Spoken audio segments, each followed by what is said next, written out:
I am Dr. Murari Mandal. I come from a very humble background. Actually, I come from a very small town. You could say almost it's a village in Chhattisgarh. Yes, that was my maximum I could think of because I was not exposed to uh, big dreams. You can say like we are from humble background, like agricultural background, or even like non-agriculture. My father did do some job, but we lived in village, right? So there, the maximum you could think of is like, okay, you could be a school teacher, right? Plan. Of course, then after doing my bits graduation from bits Pilani, I did software industry. I went to software industry. I was in Hyderabad for some time. Then I didn't like the kind of software industries kind of. So anyway, so my study was in computer vision. So computer vision, we solve problems like object detection, uh, video, object tracking, segmentation. So lots of those technologies are used in autonomous vehicles, right? I mean, it's very refreshing to see that an AI scientist simultaneously talking about God and superpowers also. So refreshing for me. And I could already term you as a guy an AI scientist who wants to stop AI from becoming God. So just like we as a human learn from data or instances or scenarios, similarly, these machine learning models learn from data. But can we unlearn something? Like we as a human also forget, right? Either intentionally or unintentionally. So this field is a very interesting field. Whether how effectively we can remove information from the model or not, that is a separate question. That is still an open question. So I'm not claiming here that the unlearning problem is solved problem. It's still an open problem, and lot of research is already ongoing. So a lot of my focus is on applied AI. Applied AI. How do we apply AI for solving problems to, let's say, this is like law, this is like legal problems. We are also working with healthcare professionals. We are also working with um, educators to see how LLMs can be helpful for education. So so I decide which topics interest me the most, right? And I do research on that topic. So an academic job gives me this freedom of choosing my own topic and going deep, very deep into it, and there is no kind of deadline. We exist in this world, and we are different from, let's say, matter, like material. Like table se alag hu main, laptop se alag hu main. Laptop does not have the sense of I am. So that is the same difference between human and AI does not have the sense of I. And some of them say that OpenAI and Anthropic and then whoever is inventing models, they are working something in the background which is pretty much scary. And we have absolutely no idea what is coming. You can artificially inject desires in AI. बोल दिया कि हाँ मेरे को, मैं भी answer नहीं कर रहा. Sometimes some of the ChatGPT prompts people have shared, right? I don't want to answer. But that is again कुछ if else condition लगा दिया हमने कि there is some if else condition, if this happens do this. और sometimes randomness add कर दिया हमने कि okay, randomly you say sometimes answer, sometimes don't answer. That is again human control, not self identity. When I do something, I am taking a decision. I may be influenced by some other people, but still I am the person who is taking the decision. So that soul is the difference between AI and human. When we achieve AGI, artificial general intelligence, it will still be a machine. It will not be a human. So there will always be difference between human and machines or AI. So they need to either update themselves to learn those AI based skills. Otherwise, those job roles are going to be extinct and new job roles are going to pop up. So during GPT-2, they thought GPT-2 was very scary, but it turned out it was just it was a good model, right? It can do many things. It can write email for me. It can generate a CV for me, but it cannot do so many things. And when GPT-3 came, GPT-3 was when ChatGPT launched. Okay, there was so much hype for GPT-4. I was, because I was used to actively, not only among podcasters, even among scientific community, there was so much hype that, okay, GPT-4, you have no idea what GPT-4 can do. We are already past GPT-4, we are already at GPT-5. So these kind of hypes are intentionally done to hype up the valuation of the company. And the last question for the day. There is a research that has come up which says that 95% of the AI projects are failing in the corporate world, right? So, do you think we are living in a bubble like the dot-com bubble and it will burst? So this opens up so many things in my mind. But I think the first thing, being an Indian, I would say I would like to train India's large language model first. So AI is going to be here. It is going to be part of the technological stack, and how much it is going to remain and how much other technologies are going to adapt with time, that time will tell. Hello, everybody. This is Sudeep here. Welcome back to my channel once again. In today's podcast, I am talking to Sri Murari Mandal, who is an AI scientist and also is a professor of AI. I enjoyed this podcast thoroughly today, and I hope you do so too. But before we jump into the podcast, I just have one request for you. Please do like, share, and subscribe to this channel so that it gives me motivation to keep bringing on such videos for you. So, having said that, enjoy the show.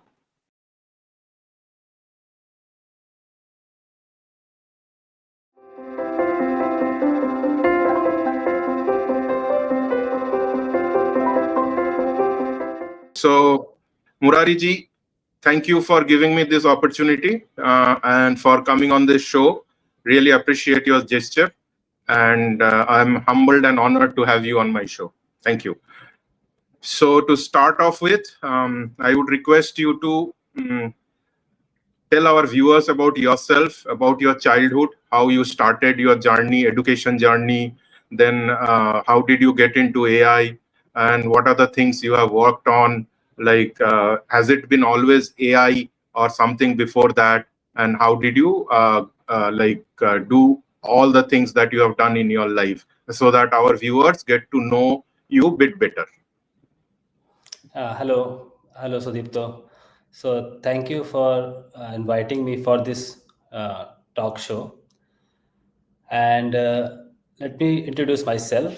I am Dr. Murari Mandal. I come from a very humble background. Actually, I come from a very small town. You could say almost it's a village in Chhattisgarh. Chhattisgarh, there is a district named Kanker, and there is a small city called, not city, I would say, it's like almost like a village, like Pakhanjor.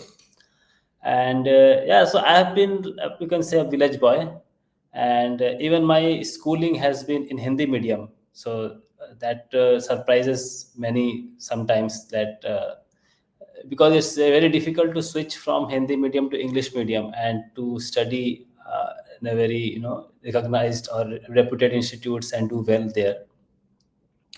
And I never imagined myself to be studying in premier institutes like BITS Pilani. I did my undergraduate from BITS Pilani, Pilani campus, and I didn't even aim for BITS Pilani, right? So it was like a funny thing.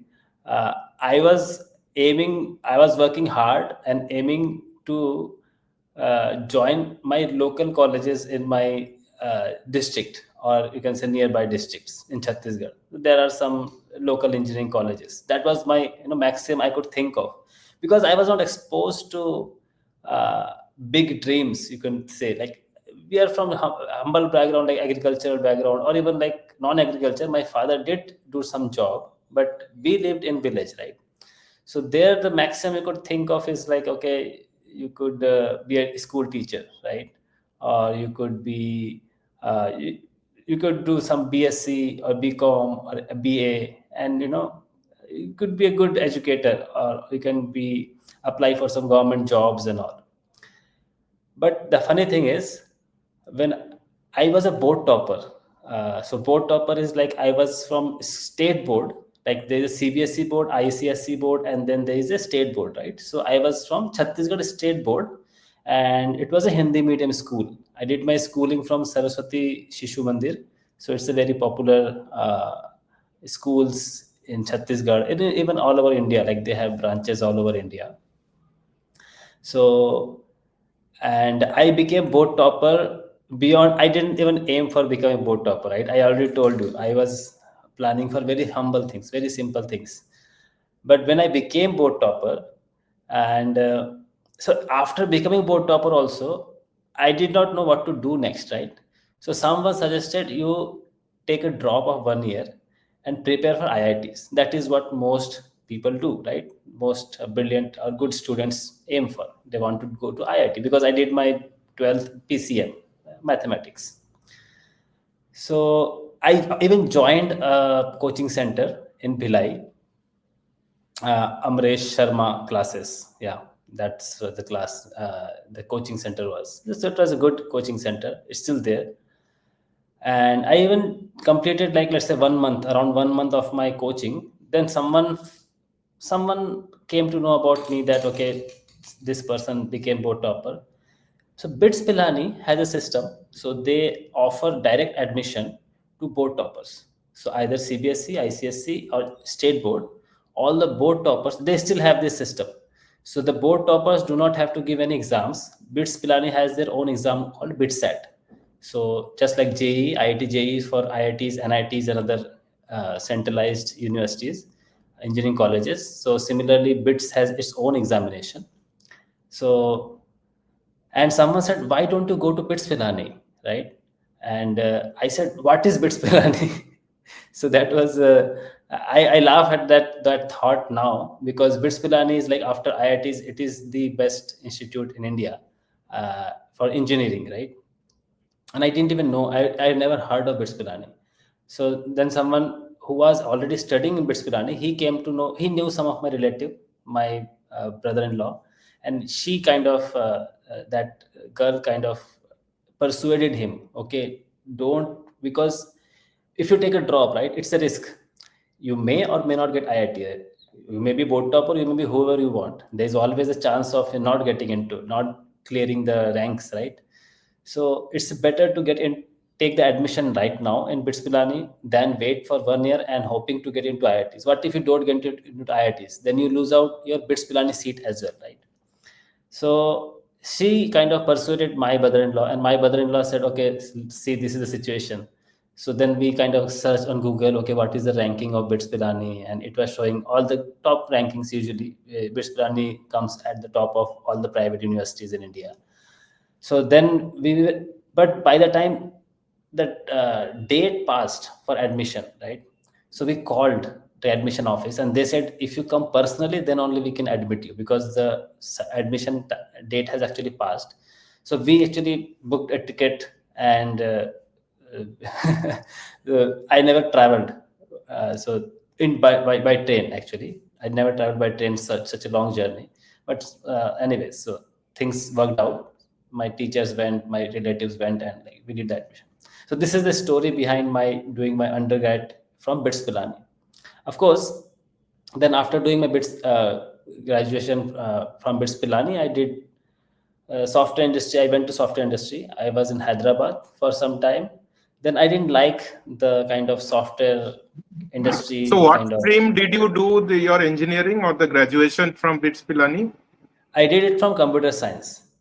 So, and after that, I joined an IT company in Hyderabad. It was a startup company, but the I had more, inclination towards academia. So, being a professor or doing research, independent research, and so on, right? So then I dropped from that IT company, and then I applied. Applied for GATE, because I did not give GATE examination, because GATE is an examination required to take entrance for MTech, Masters in Indian engineering colleges. So I did not give GATE, so I prepared for GATE and then applied for GATE, and then I joined Thapar University. So Thapar is a university is in Patiala. So I did my masters from there, and then I did my PhD from NIT Jaipur, Then after NIT Jaipur, I went for my postdoctoral fellowship at NUS Singapore. So NUS is a very great university. So I was lucky to get into National University of Singapore and work with Professor Mohan Kankanhalli. He's a great researcher and like one of the great person I have met in my life. And so then yeah, so I spent 2 years in Singapore and then came back to India and joined KIIT Bhubaneswar as an assistant professor. And I have been doing research in AI since my master's duration. My master's was in computer science, and during that I got interested into research. So there's a person named Gaurav Sharma. So he is now in I think he's in I think Spain. Most likely he's in Spain right now. So he kind of trained me how to do research because I didn't know anything about research.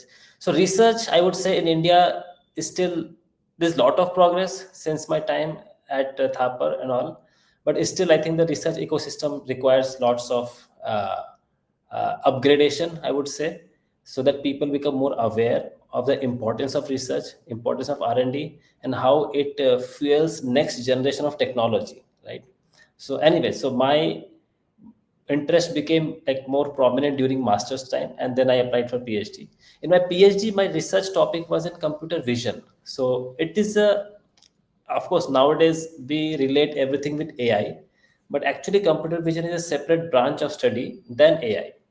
So what happened is like, okay, I'd say for the audience, particularly those who might not be well versed in the technology side. So in computer science, there is a, like say, there are two major field. One is called theoretical computer science, and another is applied computer science. In applied computer science, there can be further two divisions. Like one is computer vision, another is natural language processing. So, and AI is kind of in intersection with everything. So AI is like intersected with NLP, natural language processing as well. AI is intersection with the computer vision as well, and AI is some the maths, statistics. Everything is like combined. So computer science is a interdisciplinary subject, right? So computer science is not like mixture of many things: maths, some statistics, some logics, right? So anyway, so my study was in computer vision. So computer vision, we solve problems like object detection, uh, video object tracking, segmentation. So lots of those technologies are used in autonomous vehicles, right? So these autonomous cars, right? So we capture these signals from cameras. So visual signals, we call, so there are multiple types of signals: visual signals, radar signals, and right, and so on, right? And lidar signals. So each signal has its own kind of advantages, disadvantages, properties, and all. So my topic was on object detection, moving object detection. So this is, I did my PhD in that. Of course, I applied many AI techniques as well. So popular techniques were like convolutional neural networks, and or YOLO object detector, and so on. But while moving on from my PhD to postdoc, so after PhD, uh, we when we work as an independent researcher at some host institute, so we are called as a postdoc, like postdoctoral research fellow. So like PhD has completed, so after PhD we are doing some research. So those durations experience are like called as a postdoc. So during postdoc, I actually encountered this topic of machine unlearning. So that is where my current expertise, or you would say, we did some pioneering work there, and which is being cited all over the world. And like our papers have been cited by Google Research, Google DeepMind, Anthropic. Anthropic is the owner company of Claude. And even Yoshua Benjo is one of the godfathers of AI. Even he has cited his papers. In his papers, our papers have been cited. So that was like one of the groundbreaking kind of research area, which I would say for my research career, which kind of defined my current research areas. So that is where I began working on machine unlearning. So what is machine unlearning? Someone would like to naturally ask, right?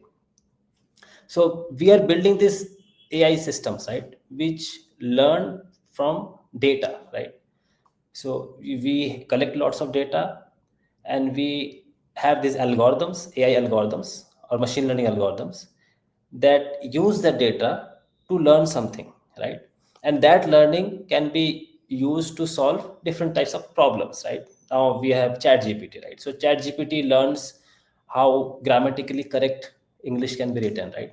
How maths problem can be solved, how to write a CV, how to write an email, right? So these are all text mostly. I'm giving example of text because ChatGPT is primarily based on textual data, but image also, right? Now we have Nano Banana, right? So now how we can given a description of image, how can we generate an image, right? Or even given a description, a textual description, how can we generate a short clip also, right? So these are all AI.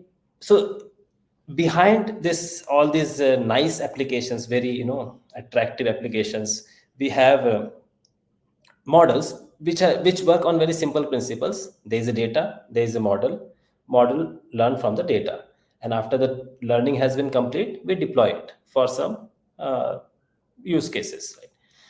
So just like we as a human have learning capability, right? So uh, we as a human also observe things. Like I see, I didn't know you before, right? So now after I met you, now I will remember you, right? So you are Sudeep, and we had this podcast, and in future whenever we meet, we'll say hello, because once I meet you, I register the patterns, your facial descriptions, your voice, your outlook, your behavior, all those things register in my mind, and kind of memorizes it, or you can say kind of learns about you.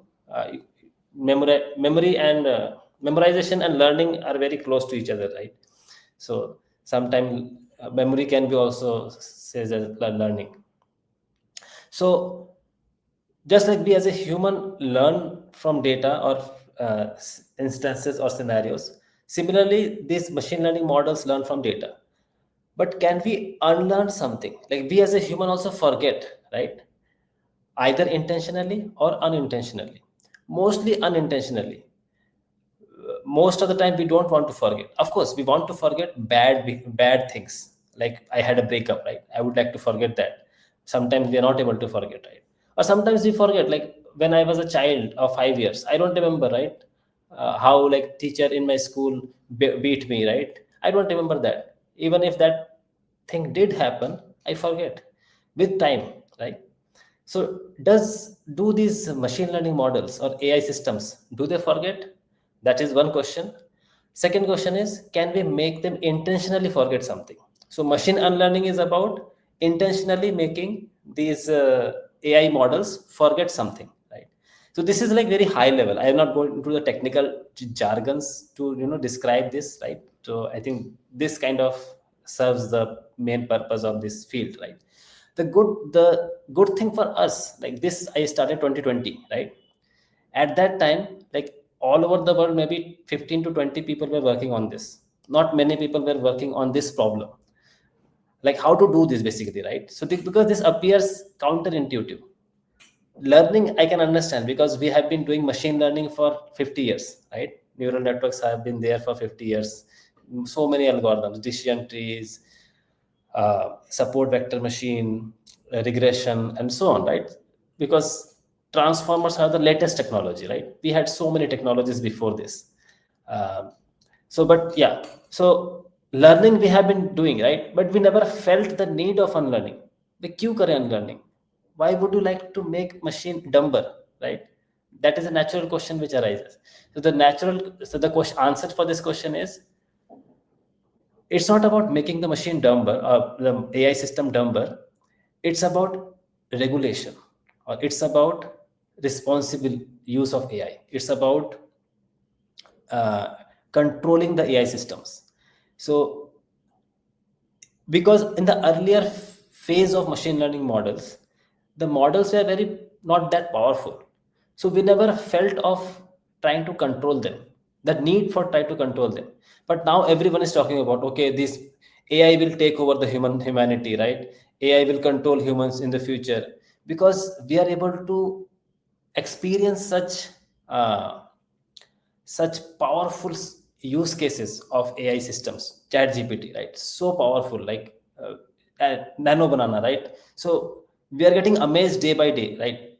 How powerful these AI systems are becoming. They are already so powerful, and companies are working hard to making them even more powerful, right? Or even more like useful for our day-to-day problems, right?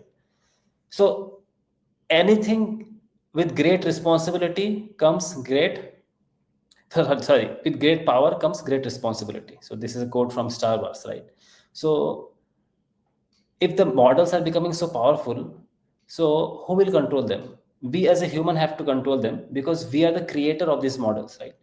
So how do we control? One of the aspects of controlling is, can you controllably make them remember something, make them forget something? Because uh, I'll give an example. So there was a DeepSeek, right? So DeepSeek became very popular when it launched. It's a Chinese AI model, large language model from China. A company named DeepSeek. They launched their own chat LLM, or you can say own ChatGPT competitor. So if you asked, I don't know how whether they still show the same answer. If you ask DeepSeek, list the uh, list the all the states of India. Name the all the states of India, and it does not list Arunachal Pradesh as a state of India because it is trained by a Chinese company, right? And so it's not about India, China. I'm trying to point out the behavior of AI depends on the creator, right? So they could they could induce these models to learn things in a certain way from the point of view of China, right? So what if I want to use that model in India? So I need to ensure that the model lists Arunachal Pradesh as one of the states, right? Or some controversial history, right? Which I want the model to forget. Another example I'll give from the DeepSeek because that is a very popular model. So there is no kind of specific thing about China, but it's just they are making some great AI models, right? Tiananmen Square, right? Tiananmen Square is like in the history of China. There is a event where like a big bulldozer was kind to running over the protesters, right? And they want to remove that from I the think it was a tank, tank. a Yeah, military tank. tank. Yes, military tank. Sorry. So they wanted to remove that from the history of China because they don't want that to appear in the history book also. They don't mention about it. And so this DeepSeek model does not talk about that. Even if you ask it, what happened in Tiananmen Square or something like that, right? So intentionally we can make the model learn something or forget something to comply with the law of the land. So I'm not saying this is good or bad. I'm just trying to say if tomorrow Indian company develops some LLM model, it has to comply with the law of the land of India. You cannot say, like for example, I think a very controversial it will become slightly Jammu and Kashmir, right? So is Kashmir part of India or Pakistan, right? So if this question is asked to the model developed by an Indian company, what should the model should say, right? So and I think vice versa, if some company in Pakistan develops an LLM model, I think they would like the model to say in that way, right? So unlearning is like can be seen as a tool which can be helped to control the behavior of LLMs in certain way. So there are many other ways to control the behavior of LLM. So there is called alignment, LLM alignment. So that is also meant for the same purpose, but unlearning can also help us achieve the same kind of purpose. So this is okay. So I think how we started is, so this field is a very interesting field. Whether how effectively we can remove information from the model or not, that is a separate question. That is still an open question. So I'm not claiming here that the unlearning problem is solved problem. It's still an open problem, and lot of research is already ongoing. So we'll see how much progress the researchers or the research community, AI research community, can make in this regard. So that was our groundbreaking work, and I think those papers collectively have more than 7 to 800 citations, which is a good indicator of how popular your research work has become. Of course, it's not a very big number, but I think from a point of view, a completely unknown person like me in research community, so the research paper is getting so much traction. It's a big thing for us, and it kind of motivates me to work even more kind of challenging problems which the community or AI community or in general the research or scientific community can appreciate and like follow up with those work. So that has been my current focus. So that has been my work for since last 4 5 years. Currently I'm working not only on machine unlearning, but I'm working on many aspects of LLM, particularly applied LLMs. So I will give you one example. We worked on a project. The paper got accepted to EMNLP. EMNLP is a star conference. So in the field of computer science conferences, there are list of 20 to 30 top conferences which are recognized as the top venues. Just like in science, we have Nature or Cell or science journal is also there. So similarly, in computer science, we have these A star conferences. So like NeurIPS, AAAI, ICML, ICLR, uh, EMNLP, ACL, and all. So recently, our paper got accepted to EMNLP, which is in China. My students will go and present the paper. So what we did one paper. I will just like to say my research, recent research work that will kind of like show what kind of work I'm doing right now. So like LLMs can answer any question you ask, right? You ask him, uh, where did Harry Potter went to school, right? Let's say Harry Potter universe, some Harry Potter fan is there. So LLMs can answer like, okay, Harry Potter went to school, I don't know, Hogwarts. I think Hogwarts was a school. But what if I ask, generate chapter 2 of Harry Potter part 1? If LLM generates it, it's a copyright violation. LLM should not generate copyrighted text. But LLMs know about Harry Potter. So this is a dilemma, right? LLMs can answer this question, generate chapter 6 of Harry Potter book, but it should not, because it will violate the uh, copyright in laws, and the company can be sued. OpenAI can be sued by the owner of the Harry Potter book series, right? So how to avoid generating copyrighted text? So that was the one research work we did, and it is being published in EMNLP. So these are some of the recent work. So a lot of my focus is on applied AI. Applied AI. How do we apply AI for solving problems? To, let's say, this is like law. This is like legal problems. We are also working with healthcare professionals. We are also working with um, uh, educators to see how LLMs can be helpful for education. So yeah, so these are some of the recent topics that I'm working on. Very interesting to say the least. I mean, I am just amazed. The topics you spoke about. I'm sure our viewers will also love this. Okay, so moving on to the next question. I mean, about your childhood, right? You said that we'll move into the topic of AI a little bit later. Just one question about your childhood that came to my mind, I thought I would ask, is that you came from a very humble background and you have achieved so much, and your papers are being cited by world class AI scientists, research labs, and all that. So, excuse me for asking this, but I feel if you can answer this, then it will motivate many of the youngsters to follow such paths like you have done it. So my question to you is that you said you come from a very humble background. So was there money problem during your childhood? How did you overcome that? If you can say a few things about that, then maybe it will motivate others to also follow the track, do some hard work, and do something phenomenal like you are doing today. Yeah.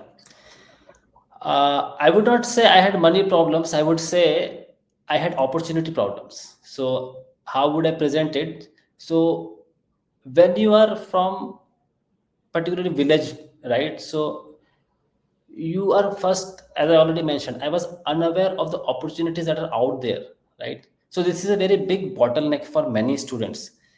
which I think has changed a lot because of internet. At my During my time, I did my education, like I passed out from my 12th standard in 2007, right? So you can imagine, like, internet was not that popular in 90s 50s to 2005 6 7.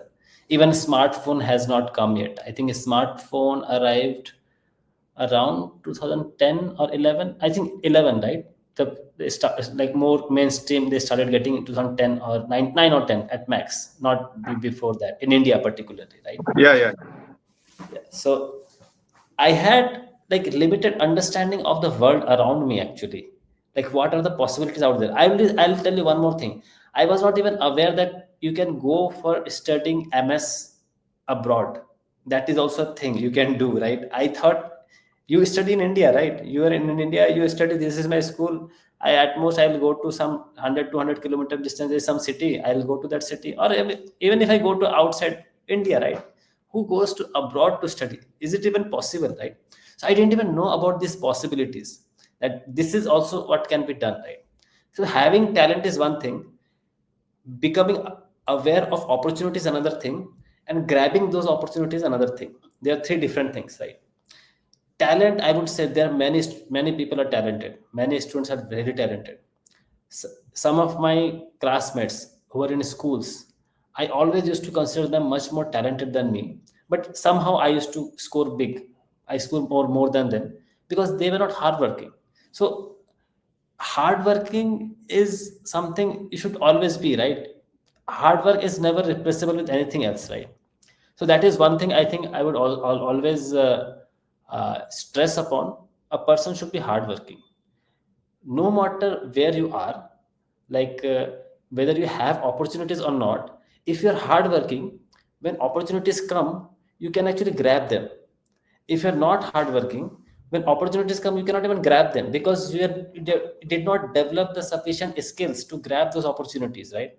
So in my case, I think, how I overcome the challenges. uh, I think my parents did well with whatever means they had.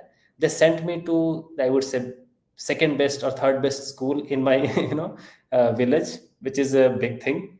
I would not say that was the topmost school, because there were English medium school as well in my small town. There was one English medium school, and everything else was Hindi medium.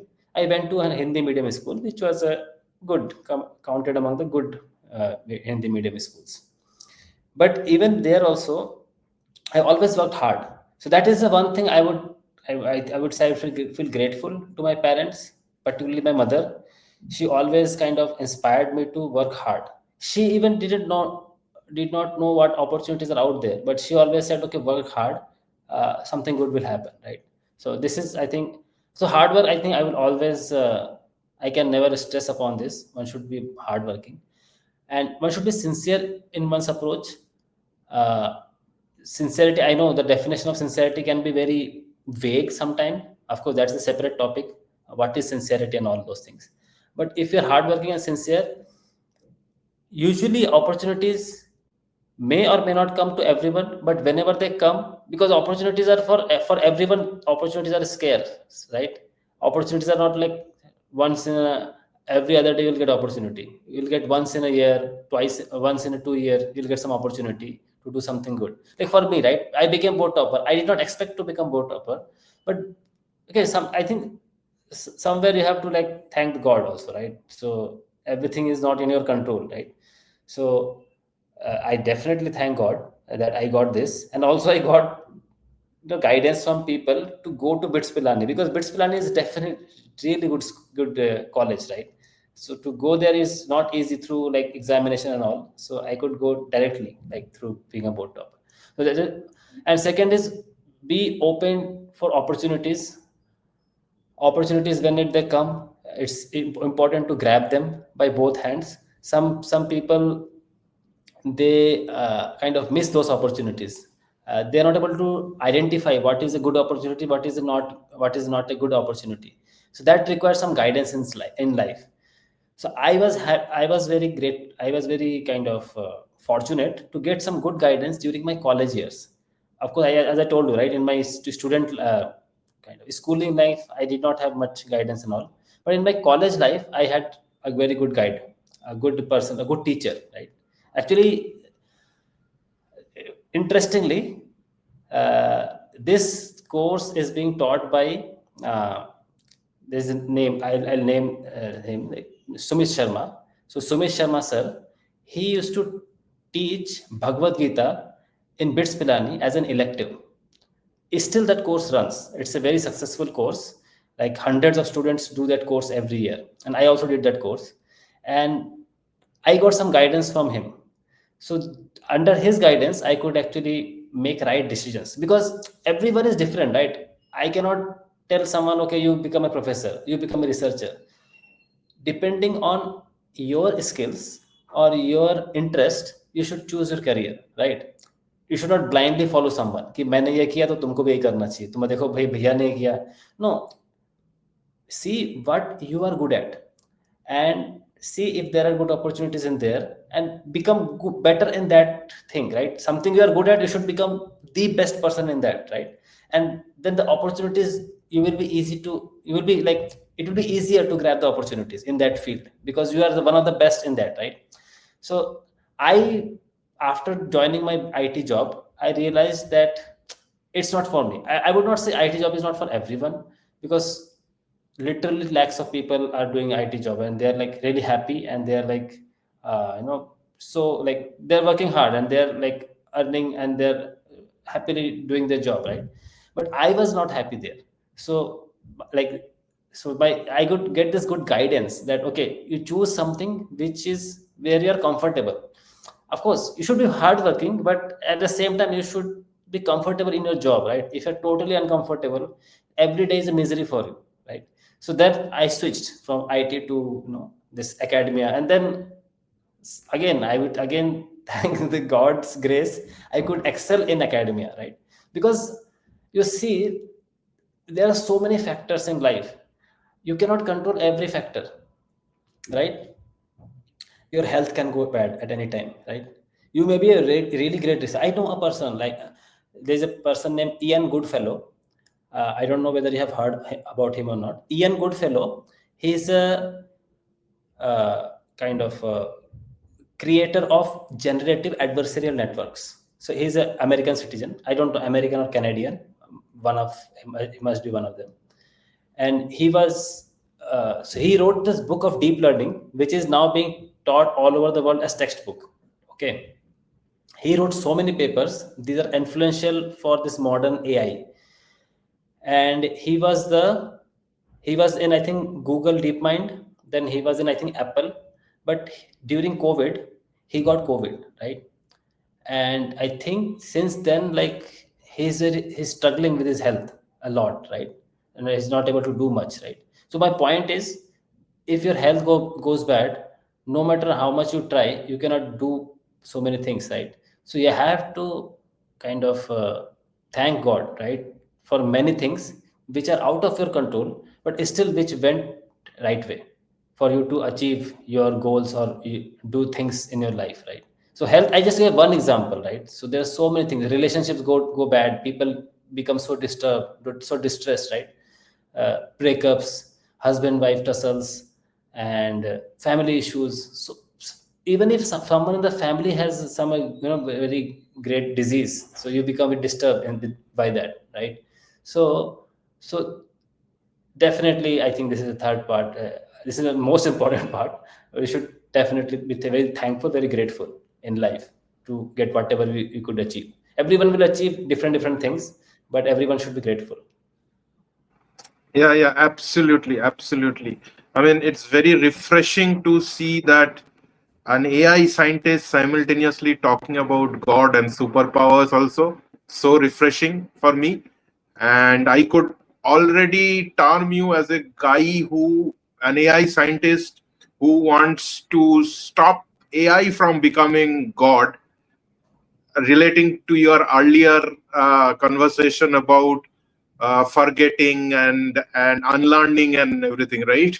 Everybody thinks that someday AI will learn so much that it will become God and start controlling all of us, right? And Possibly you are one of the guys who is going to stop that from happening. So which is kind of very, very interesting, right? So moving on, thank you for sharing all those insights. I have so many questions in my mind to ask you today. I don't know if time will permit. If not, definitely I would like to bring you back on the show some other day, some other time also, and maybe do multiple repeated shows with you. So many things I learned from you just now within the first half an hour, 40 minutes that we have been speaking. Thank you for that. So, but in the interest of time, I'll move on. So, one trick question for you, maybe, just to keep you honest. Um, Say Tesla tomorrow launches in India, and you are offered a position of VP AI, right? Driving their AI and everything, implementing autonomous cars and everything. Would you? And the money offered is phenomenal. Everything is, I mean, basically taken care of. You are given a mansion to stay, self-driven cars, of course, for you coming from Tesla, everything taken care of. Your kids get at free education in the biggest school of India. Everything is given. Would you go for that, or you still stick to your research work and stop AI from becoming God? Okay, so this is a really tricky question actually, and because I really like doing research. So that is because I was in industry. It's not that I was never in industry, right? Of course, the pay might not be that great. I'll be very honest, right? So it was in 2011, right? So Tesla. So I will tell you fundamental differences, right? Being a researcher and being part of a company, right? There are some companies who offer lots of freedom, by the way. So I'm not generalizing this, but in general, as a researcher, you are free to do research your own way, right? Because particularly when you're in a university setup, so our job as a professor is to teach some courses and do research, right? So there are two functions that we do, right? Major two functions. We do some administrative work also, but that is usually like depends person to person. Not everyone is in administration. So I decide which topics interest me the most, right? And I do research on that topic. So an academic job gives me this freedom of choosing my own topic and going very deep into it. And there's no kind of deadline. There are deadlines, like academic institutes also want you to deliver research papers, grants, and all those things, uh, industry grants as well. But there's no so the topics are can be chosen by me, right? So no one forces upon me that we work on this only. When I go to industry, right? You gave me example of Tesla. Tesla is definitely one of the greatest company on earth, right? A really good company. And even the owner, Elon Musk, is really a visionary guy, right? When I go to Tesla, I have to work what they plan to work, right? So industry is very different, right? Industry is uh, more towards what sells, right? So industry builds things which sells. If something does not sell, industry will not build it, right? And what sells might not be the always the thing that interests you, particularly in case of course, if you say Tesla, it's already working on AI, right? So it matches with my kind of interest as well, right? So that someone can argue, but they're doing autonomous driving, right? So they're also doing lots of AI stuff. Of course, autonomous driving is really much beyond AI as well. So I would like to point that out. So AI is, I would say, some portion of it, but so much of it is automation, hardware, and mechanical engineering, and so on, right? So many things go on under the design and so on, right? But still, I would, if I get an option to keep working on my independent research as well, why not? I think I can join Tesla as well. But my understanding and my experience and my kind of, because many of my friends are in, let's say, some of them are in Google, some of them are Microsoft, some of them are in Amazon. So that is not how an industry setup works, right? Industry setup is like very they're very structured, and everyone has to do their defined role. No one can do independent things and expect to keep being in the company. So yeah, I think it's a tricky question, but yeah, depending on what kind of flexibility they offer, why not? Why not? Always good to work with great minds. Yeah. Okay. But That's a let me good. add one more thing. Let me add one more thing, Sure. because you Sure. raised a very interesting question about AI God. So can I answer? Can I say some things on that? I think I Yeah, absolutely. Absolutely. Feel free. It's because your show, sir. I wanted to say something on that topic. So since you already brought that, so I think it's a very nice topic to for discussion, because I have seen some people talk about it. They talk about it in a very superfluous way and in a superficial way. Okay, AI will take over our jobs. AI will rule the country. What will we do? We will become slaves of AI, right? So, few things. Let's first discuss about intelligence, right? Because AI is artificial intelligence, right? What is intelligence and how it is different from human? Like, what is the difference between AI and human? I am assuming the best of the AI, which has not come yet, because uh, if I go into practicality, current AI systems have lots of limitations, right? So they are really nowhere close to humans. They are like really they are good at repetitive things, but they are not good at creative things. So this is one of the major difference, right? But you can say, okay, but no. See this nano banana, right? It's generating so nice images. You can consider this as a part of creativity. Yes, you can definitely consider this as a part of creativity. Or you can say diffusion models, right? Diffusion models are generating new paintings. So humans also generate new paintings. Diffusion models are also generating new paintings. So uh, it would be wrong to say that the current AI systems have no creativity. They have creativity of certain degree, right? That is another way of that is different point, that their creativity might be quite limited, right? Because their creativity is limited by the data that they have observed during their learning phase or training phase. Or similarly, these LLMs, chat GPT models, creativity is limited by the data on which the model was trained on, right? And they cannot go beyond it. Like they cannot, as of now they have not come up with any scientific breakthrough like Einstein's, like aha moment, right? Eureka moment, right? Einstein's equal to mc square, or so many other inventions of Einstein, Heisenberg, and all those things. So they came up with something which people previously thought of untrue, and they prove otherwise, right?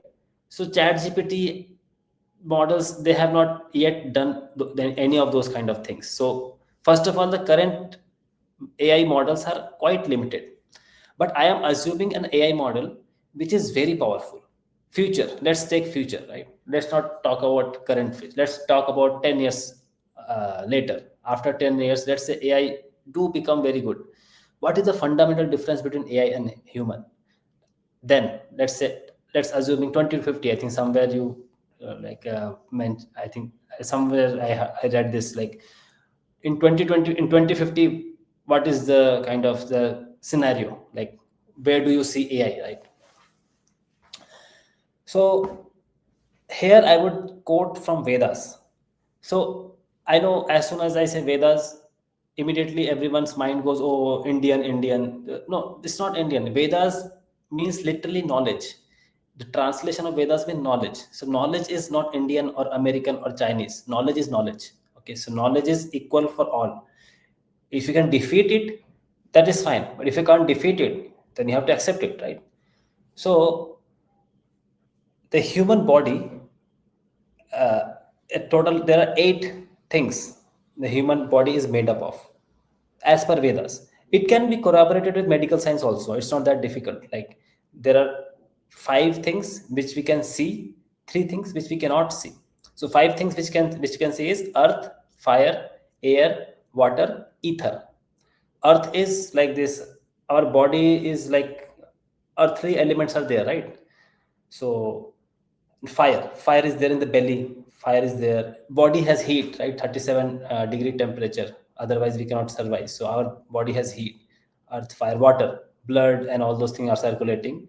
Air is naturally, air is ether is space. We occupy some space, right? So these are five elements which the body is made up of. And then there are three elements: mind, intelligence, and ego. So that is where I'm coming to, actually, intelligence, right? Because we are talking about AI. So mind is um, something which our experience, based on our experience, we have certain kind of mentality, right?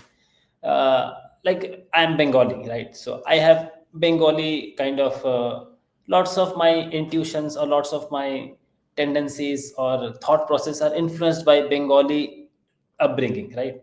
Or you can say even Indian also. Even we are Indian, right? So many of our mentality is actually uh, influenced by Indianness, Indian culture, Indian history, and so on. If someone is from America, his mind is actually influenced by American culture, American history, and so on, right?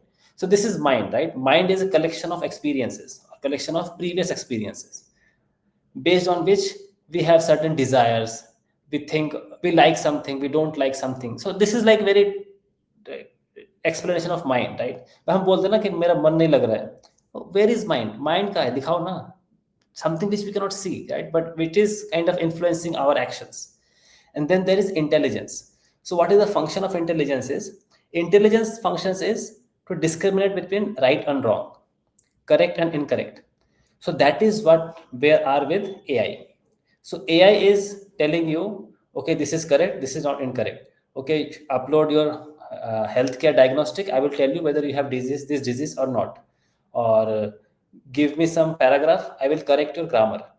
It can correct you, right? If you're incorrect, correct. It can differentiate between correct and incorrect. So we as a human have this intelligence, right? I can say नहीं चोरी नहीं करनी चाहिए, right? This is not right to steal something, right? And I should not drive on the right side of the road if we're in India. So these are all intelligence, right? Intelligence is the capability to differentiate between things: right, wrong, false, true, correct, incorrect, and all those things. So AI is what artificial intelligence is doing. It is trying to replicate this intelligence part of the human, which is possible. But I said three things, right? Third is ego. Ego is soul's ego. So that is something which is living, something which is consciousness. Consciousness means chetana. I have a sense of being ना, कि मैं हूँ, मैं कुछ हूँ. I'm not just a bunch of chemical. Chemical does not have this identity कि मैं कुछ हूँ, right? जैसे कि शैम्पू है, शैम्पू को नहीं पता कि मैं शैम्पू हूँ. But we as a human, even a dog has an identity कि मैं कुत्ता हूँ, like, right? मैं हूँ, I am. That is missing in AI. So AI is not same as human, because AI does not have the sense of I am something. But someone may say, but हम उसको identity दे रहे हैं कि you are a helpful assistant. You must have seen these prompts, right? Assume that you are a helpful assistant and you should be doing this for me. But AI does not have that identity. I gave AI that identity. Nobody gave us this identity. We are naturally having this identity, right? So this is difference. AI will be always human made, but we are not human made. We are just here, right? We exist in this world, and we are different from, let's say, matter, like material. Like table se alag hu main, laptop se alag hu main. Laptop does not have the sense of I am. So that is the same difference between human and AI. AI does not have the sense of I am, मैं भी कुछ हूँ, मेरी कुछ desires हैं. You can artificially inject desires in AI. बोल दिया कि हाँ मेरे को, मैं भी आंसर नहीं कर रहा. Sometimes some of the chat GPT prompts people have shared, right? I don't want to answer. But that is again कुछ if else condition लगा दिया हमने कि there is some if else condition, if this happens do this. और sometimes randomness add कर दिया हमने कि okay, randomly you say sometimes answer, sometimes don't answer. That is again human controlled, not self identity. When I do something, I am taking a decision. I may be influenced by some other people, but still I am the person who is taking the decision. So that soul is the difference between AI and human. And AI can never replicate that, because it is a dead element, and we are a living element. there's difference between life and death. So even we also, when we die, then we don't have this sense of identity, right? Sense of I-ness, मैं हूँ कुछ, because then we just burn the body or just uh, उसको दफना देते हैं.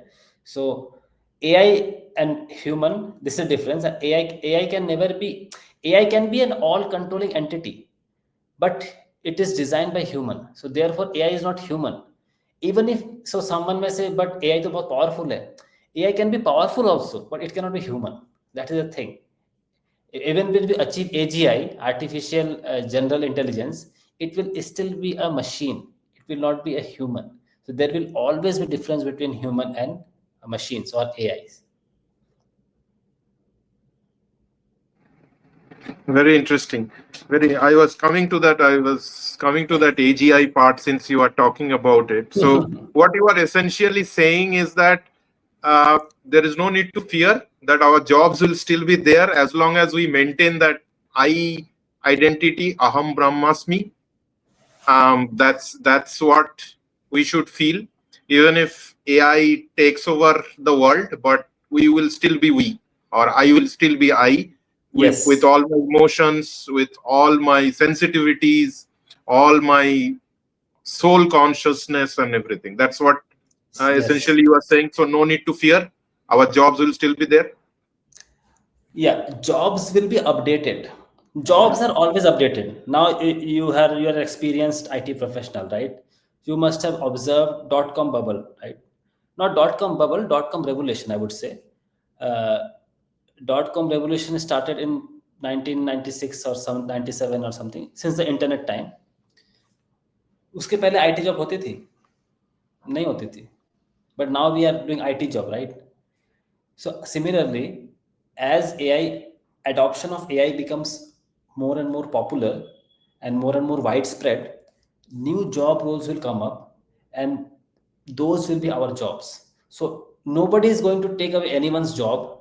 Yeah, you can say that there's going to be transition. So now we have lots of software developer who who have already mastered their skills, but due to this AI disruption, those skills are becoming less and less relevant. So they need to either update themselves to learn those AI based skills. Otherwise those job roles are going to be extinct, and new job roles are going to pop up, and our jobs are going to be trans those they are going to take those new kind of job roles.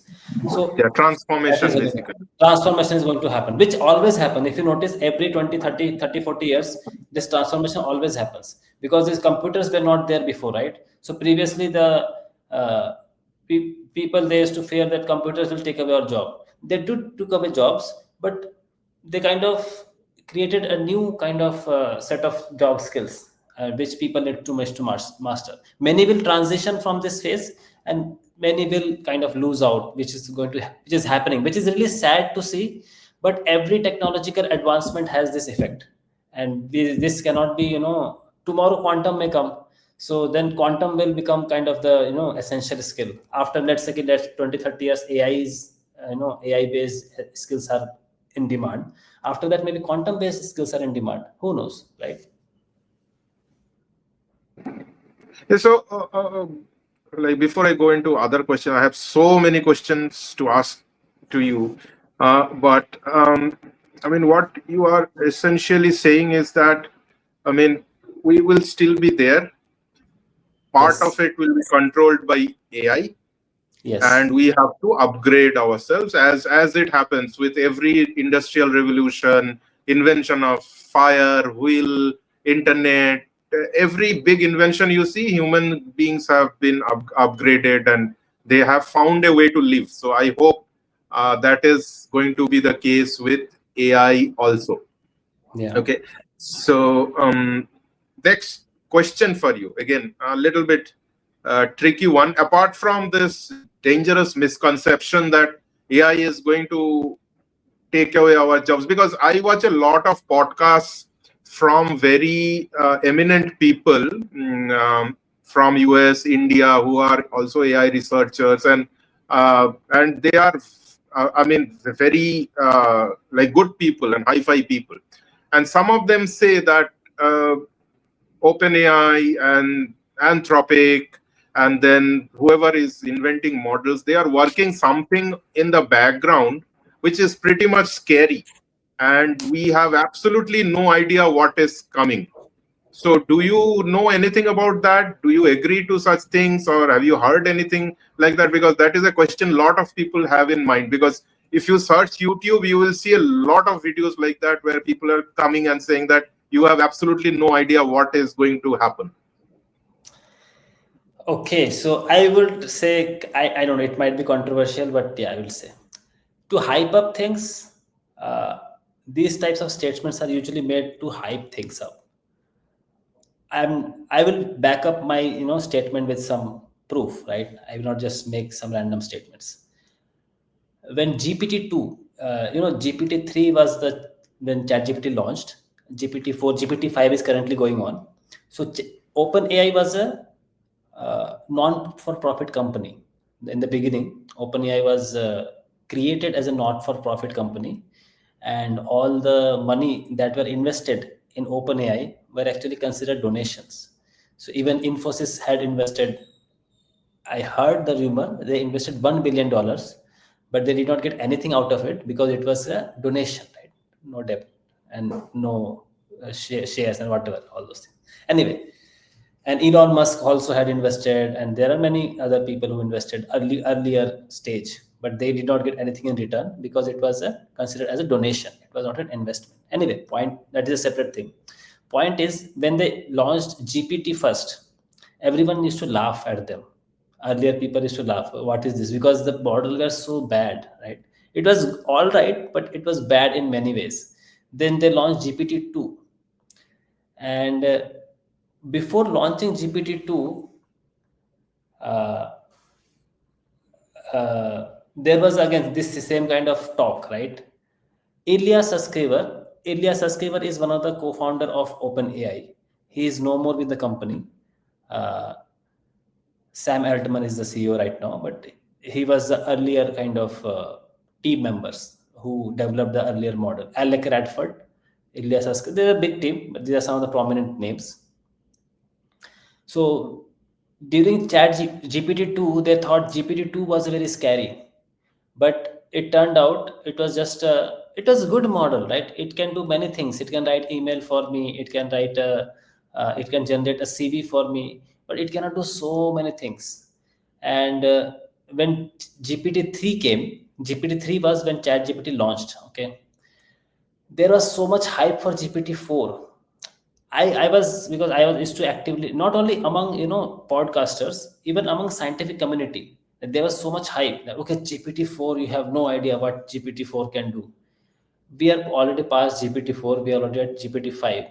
So these kind of hypes are intentionally done to hype up the valuation of the company, and Sam Altman is particularly good at it to hype his company up because investors love hype, right?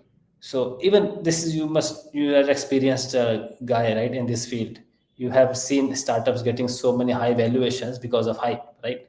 And after 1 year or so, we see okay, everything is done and dusted, right? That companies even no more, right? So hype is good for these companies. Without hype, they cannot survive. And when one company hypes up their model, another company has no other option other than to hype up their model.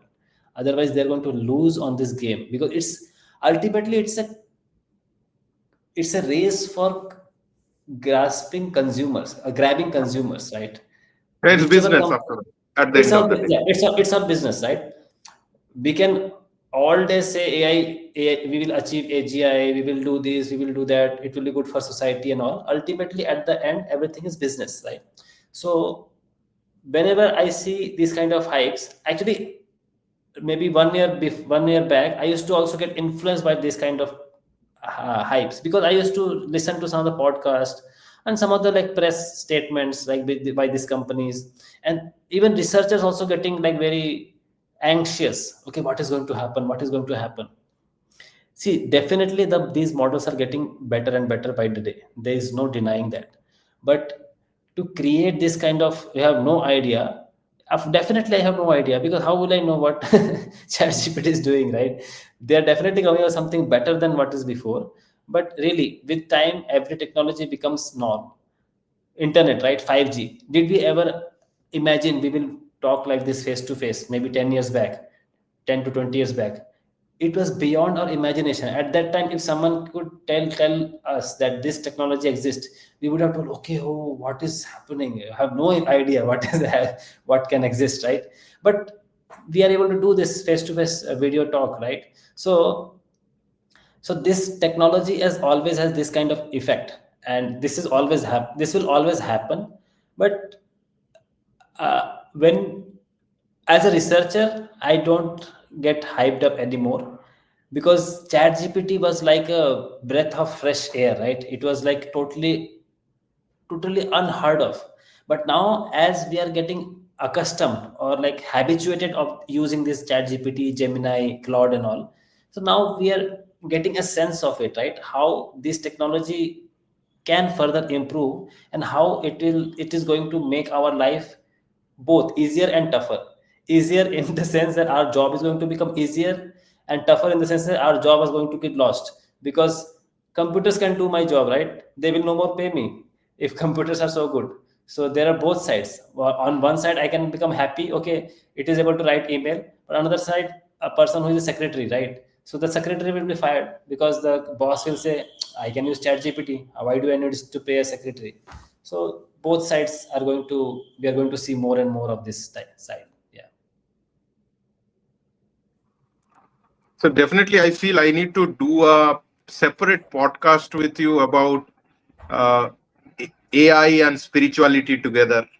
Just Definitely, by I'll be speaking to definitely you. interested in that. I'm Yeah, happy yeah. to join So that. I am also very much interested in speaking about spirituality with someone knowledgeable as you, especially from a technical background as to how they see spirituality and everything. So definitely we'll plan for something. But in order to move forward in this podcast, I would like to ask you a question that if LLMs suppose disappear tomorrow for some reason, right? Like the dinosaurs disappeared from the earth, like the surface of the earth someday. One fine morning, all the LLMs are shut down.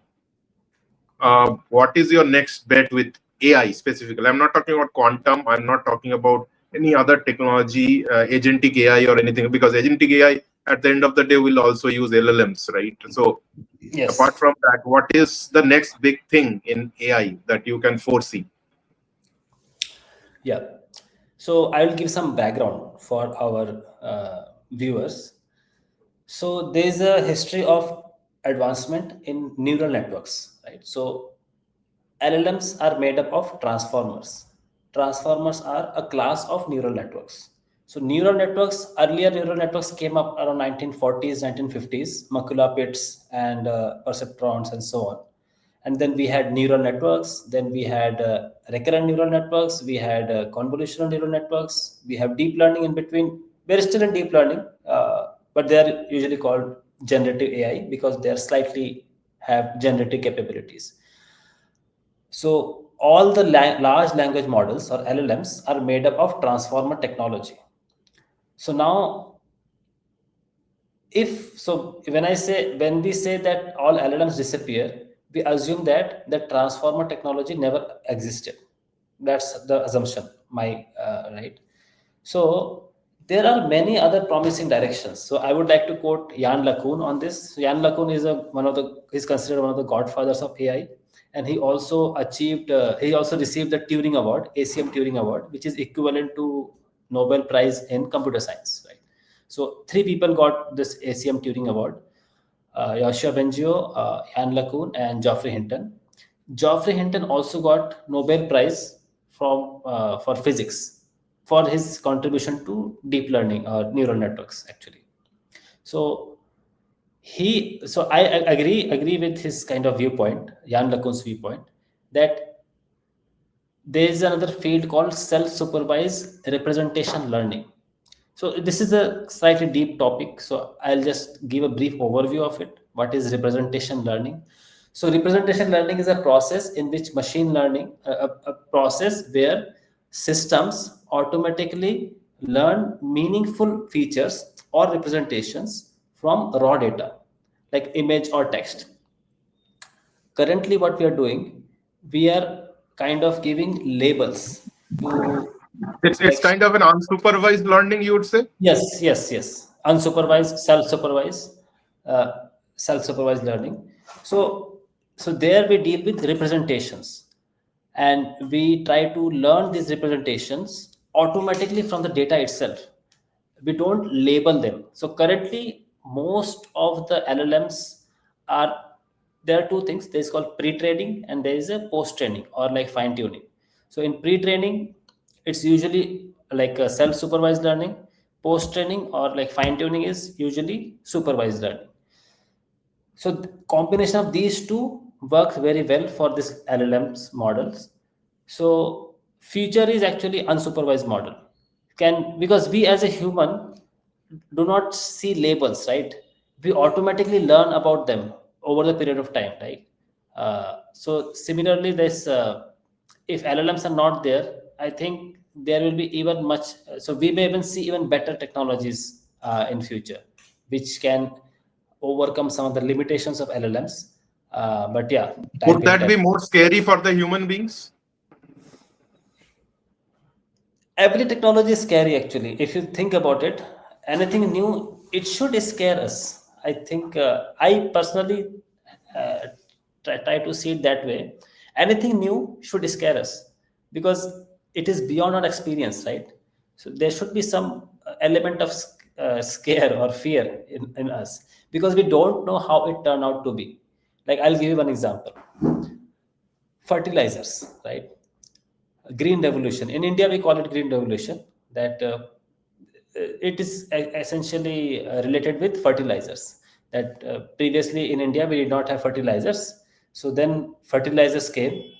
We got to know the invention of all those fertilizer, pesticides and all those things. We started using them, and the crop growth increased substantially, right? So much crops. But right now, what we're happening? Are you looking for organic food? You are. I'm personally looking for organic food. I don't want to eat like fertilizer based, vegetables and all those things. Why? Because it is unhealthy. When it initially started, everyone thought it to be very good technology because our crop yield grow. Previously, we had 1 ton. Now, after using fertilizer, we got 100 ton. So everyone became very happy. Okay, we got so much of produce, right? But those produce are harmful to the health. So what is the point, right? So at that time, everyone was very happy. But now everyone is very sad. Okay, now everyone wants to have organic farming, organic fruit, organic vegetables because those are harmful.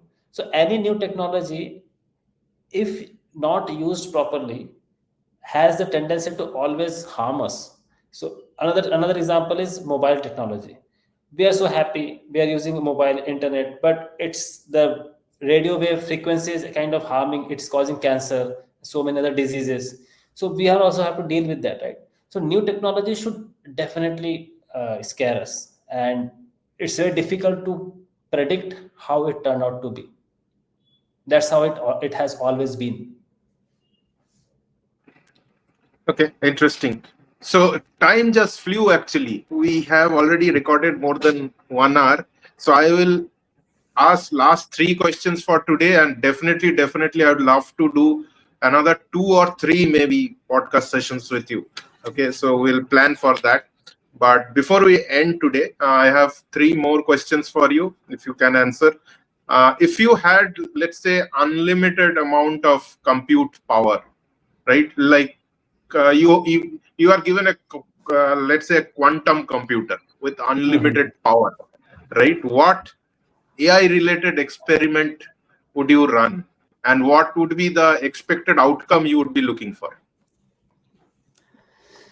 Okay, so this opens up so many things in my mind.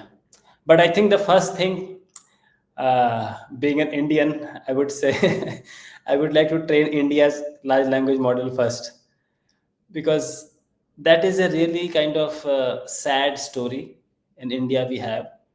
we are finding it difficult to develop our own large language models, right? So train a large language model in India, for India at least, right? So that would be the one kind of goal, if I have an unlimited compute for a week or for a month or so, right? So many things. Another thing which I am currently doing experiments with is AI for scientific breakthroughs. So I would like to see if I can get some breakthroughs in science using AI. So the unlimited compute will open up so many such spaces for us to explore, like whether some ideas work out or not. So these are the two things which I think I would like to do with unlimited compute for a week. Because when you get unlimited compute, the bottleneck is not compute. Bottleneck is you yourself, right? You become confused what you want to do. Even if what you want to do, you have to actually implement all those things, because compute is one part of it. I have to write the code also, right? I have to implement those things. So yeah, so 1 week, I think these two are sufficient. Yeah, interesting. So, um, one more question is that you are talking about responsible AI, right? Mhm. So, um, is responsible AI is actually an engineering discipline in the corporate world, or they are just keeping it for the sake of keeping? Because if they implement too much of responsible AI and all that, there is a chance that they will lose out on the business side of it, right? That they cannot do this, my product cannot do this, there are guardrails, blah blah blah, and my competitor will break all those guardrails and they will make more money than me. So that is not an expected thing for any company, right? So how do you see this? I mean, do you think these guardrails should be implemented at the government level, or the company should be ethical enough to do it, which I doubt? But I mean, you are doing so much research, but do you think these will be accepted at a corporate level? And I mean, some results will come out and human beings will benefit from it?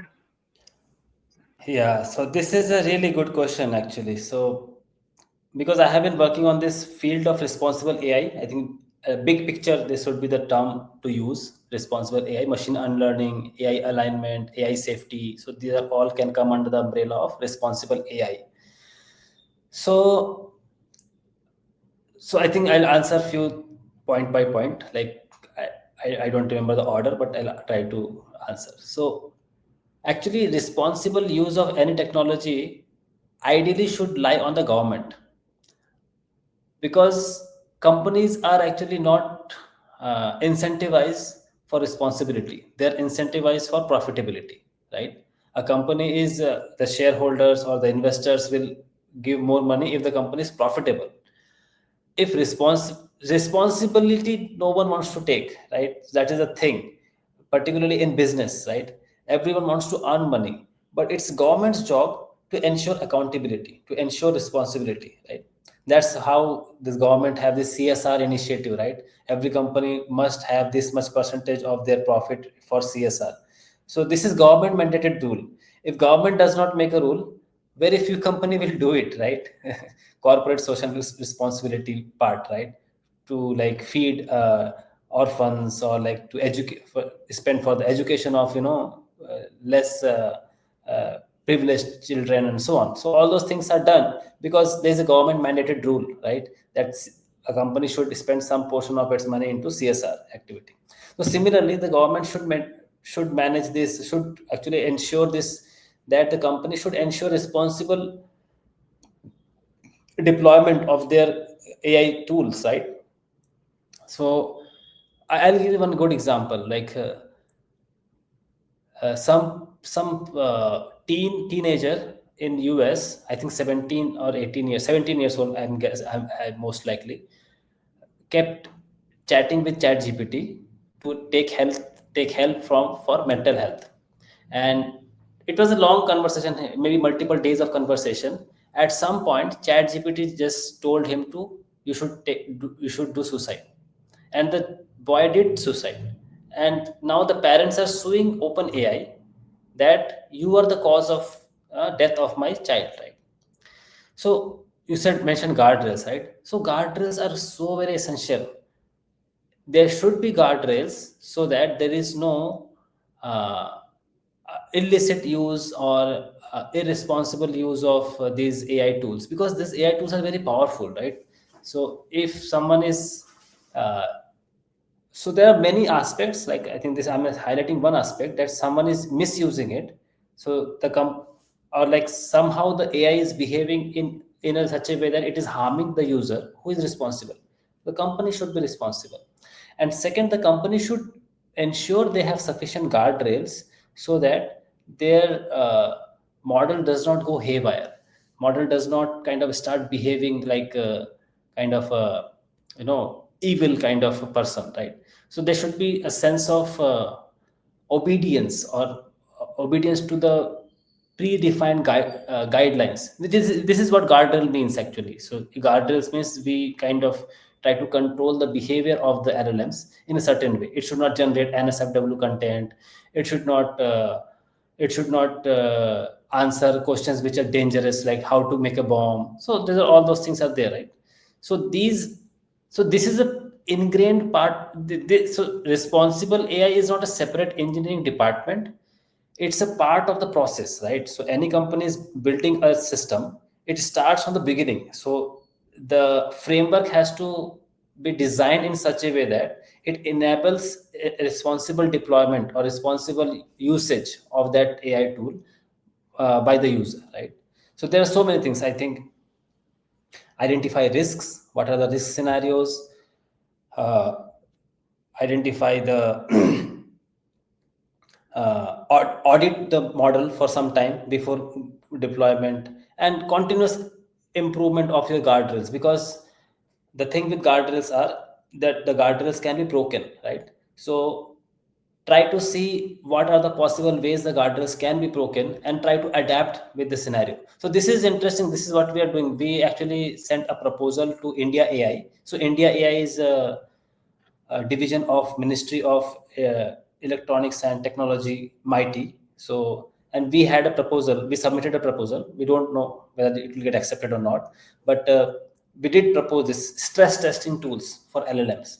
Can we break an LLM? So if we can break an LLM, I can also come up with a safeguard for the LLMs, and we can just then use those solutions.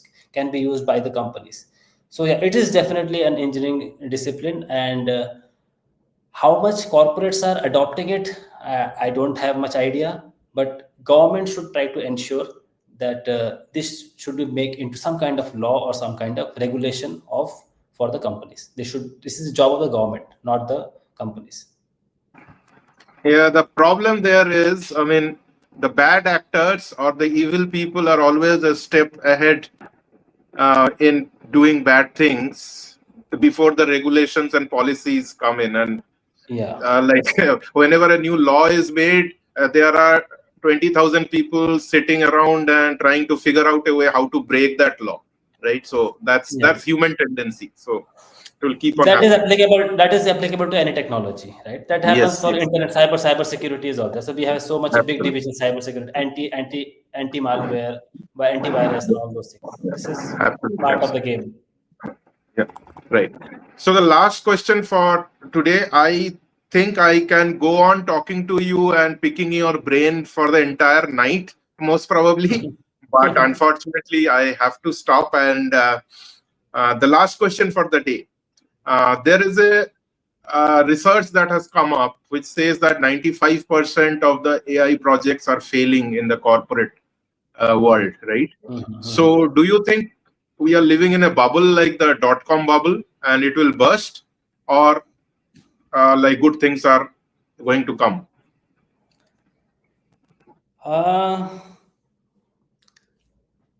Bubble. Okay, so there are things that are tangible and there are things that are hype, right? So in AI space, both are existing right now. Today's world, and majority of it could be hype or could be tangible. Difficult for me to comment. As you have mentioned, like some report, some survey suggesting 95% of the AI projects are going to fail, and 5% are going to succeed. That means there is tangible projects are also ongoing, right? And then there is No, they are not saying it is going to fail. They are saying that it has already failed. oh, I see. Okay. So this happened during dot-com arena as well, right? We had so many companies, right, that pop up, but eventually the technology stabilized, and the companies that offer real solutions that persisted, right? So I think some of the big giants of Indian IT scenarios are they're born out of from those dot-com era, right? TCS, Infosys, and Capgemini, and all those things. So, and even like there's Salesforce, Amazon.com, and so on, right? And there were so many companies that did not have the substance. So companies who are really looking to solve real world problems that are going to persist, and that are going to come up with some tangible solutions that are going to be successful. And because there's a lot of pressure also on companies to, whenever new technology comes, even if it is not needed for their pipeline, they are pressurized into trying to adopt those technology in their pipeline. So that leads to this kind of bubble kind of scenario where they try and fail with that approach. I think there's a company, I'm not able to recall that company, uh, which fired, I think, 80% or 90% of their staff, claiming that we are now using AI in our system, so we don't need 80%, 90% of the staff. After 1 year, they had to rehire at least 30 or 40% of those staffs. Yeah, I think it's a Swedish So, telecom company. yes, exactly. Some Swedish company, yes. So this kind of over claiming of the capabilities of AI, we are going to observe more and more, at least for next few years. And after that, we'll see a stabilization of the companies who are actually, giving value for the money. Using AI, so that is going to persist. So AI is going to be here. It is going to be part of the technological stack, and how much it is going to remain and how much other technologies are going to adapt with time, that time will tell.